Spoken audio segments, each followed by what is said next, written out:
So then we come into the 2000, the year 2000. And all of a sudden, thanks to Jed, thanks to Kick It Out, all these campaigns, people start to understand that, hey, there's now not just 25% black players, there's nearly 50% black players. Not just playing in England, but playing all over the world. And we respect them. The people that you're working with are realising that, hang on a minute, we are all the same. You know, people treat me now, as I work in TV, as Chris Kamara. They don't see the colour. So my life has turned completely upside down from being a kid to where I am today. Jed, it's good to see that racism is sorting itself out. Certainly in football it's totally different to what it was when I played. Growing up, I suppose it's totally different as well, but it's still not gone away. You know, when I was a young kid,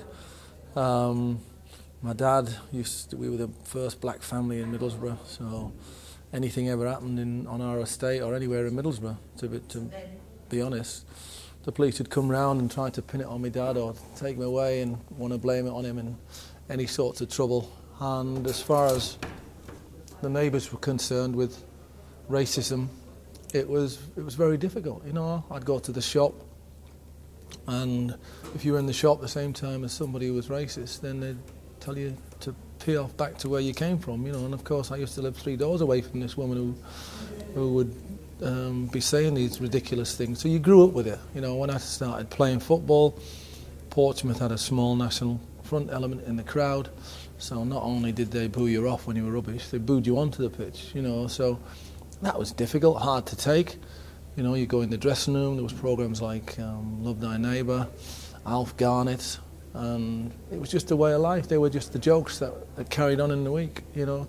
The players would watch those on the TV and they'd come in and say, oh, you don't mind, do you? You know, did you see that? And everything like that. And you couldn't mind, because if you did mind, they said you had a chip on your shoulder. So it became very, very hard.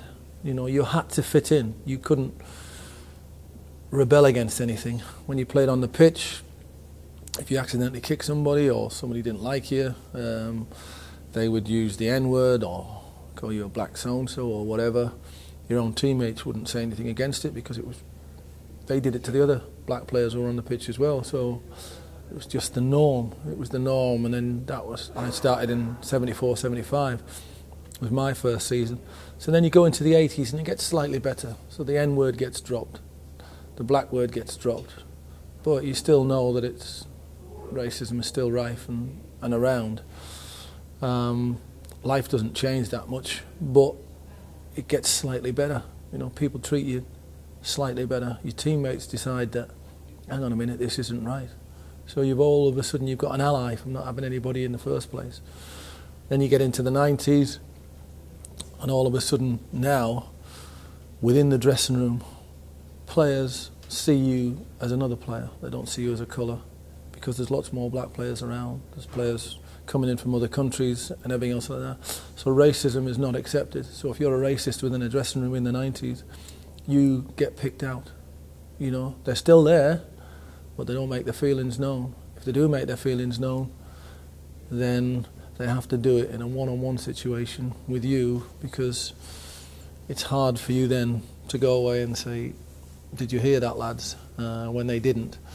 But they were always still there. They were always still there. You always knew they were around. I was fortunate enough to be assistant to Lenny Lawrence at Bradford. So I managed to get the Bradford City manager's job. I always thank the chairman, Jeffrey Richmond, for that. We had our ups and downs as manager and chairman. But David Mellor, when I was sacked from Bradford, brought it up. Was I sacked because I was black? Well, no. When Jeffrey Richmond gave me the job, I was black. So he didn't sack me because I was black. He sacked me because he chose to sack me. That was one of those things. But having given me the opportunity to be the manager at the football club, then it was slightly different type of racism. You know, I had lots of supporters. Certain grounds that I went to, Port Vale was one of them, where some fan came out the crowd and called me a big black so-and-so. We complained to the chairman of that football club, and they basically said, you asked for it. Some fella at Oxford came out the crowd and started calling me a black so-and-so. My assistant at the time was Paul Jewell, and Paul was about to give this fella a good hiding, and the police stepped in And Oxford Football Club were absolutely magnificent. I can remember it like it was yesterday. You know, they said, what do you want us to do? We can ban him from the ground. This is 96. We'll take away your season ticket. You just tell us. And I said, look, send me an apology. That's fine. And the club apologised, but I never get an apology from the fella himself. So I presume him, his wife, and his 2 kids that we were sat with that day, just behind the dugout at the Manor Ground at Oxford, continued to still go there. But to be fair, the football club were bob on through it the whole time. So those were the type of the things. Then you go into the boardrooms in those days as a manager, and you knew which boardrooms didn't really want you in there. You know, you get a sixth sense when you're a black person. It's not a grudge. It's just because you want to get on with everybody.